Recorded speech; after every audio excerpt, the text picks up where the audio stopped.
This is John Paul Rye. I'm coming to you from Tokyo, Japan, and I've been covering the Death vs. Herd case for over 2 years now, and something new always comes up. So this here is a tweet from Beatrix Kiddo, and I'm going to call Beatrix Kiddo a her because in Kill Bill, the character Beatrix Kiddo is obviously a woman, because I'm not sure if the Twitter account is a man or a woman. But anyway, enough about that. Now, to tell you guys something I've never actually said on this channel because it hasn't come up, hasn't been related at all, is that I actually really hate flying. I'm only really calm when there's like no turbulence whatsoever, when it's perfectly, still. When I'm landing, I get kind of calm because, we're pretty much there. But sometimes in the middle, I really get nervous. And the thing is, according to this court document, Amber Heard wanted to jump out of the plane in mid-flight. And if you were in a plane when somebody wanted to jump out mid-flight and you're there kind of nervous about turbulence and stuff, it's got to be a really awful experience. So anyway, let's see what they say. So Beatrice Kiddo says she was completely off the rails on the flight to Tokyo also. She tried to leave the plane while they were over the effing ocean. Sounds not quite right in the head to me. So let's see what the actual court document here says. In or around early 2015, the claimant asked Ms. Heard to sign a prenuptial agreement ahead of their impending marriage. She was angry about this and continuously berated the claimant for it. They argued about it. She refused to sign. Their private doctor reported in an email to Ms. Heard's therapist, Mr. Cowan, that there had been a difficult flight to Tokyo, including Ms. Heard attempting to leave the plane while they were over the effing ocean, which is why I've got the ocean down there.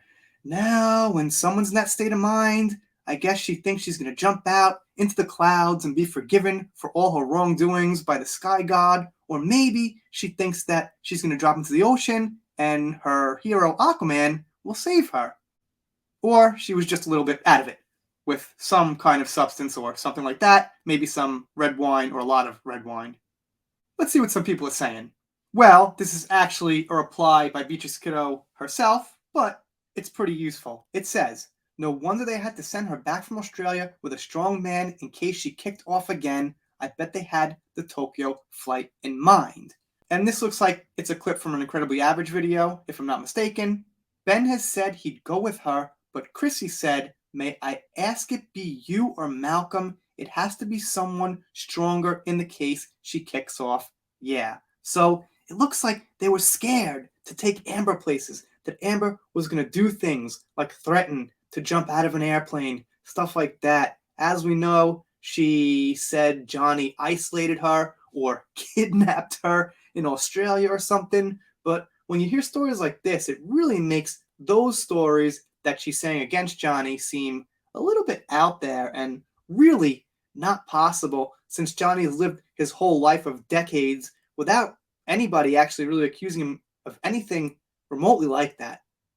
He called her Chupacabra. So somebody up there said Amber Heard was kind of like a Chupacabra. If I'm saying that right, it's like the Mexican legend of this dog-like creature, gremlin thing that comes out of the bushes and attacks people and things. And yeah, okay, I won't argue.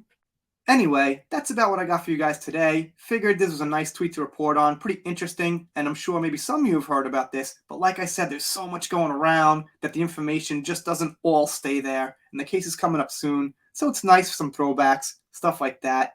If you're not subscribed here, consider it. I'm doing Death vs. Herd, pop culture, Little Marilyn Manson, whatever comes up that's interesting.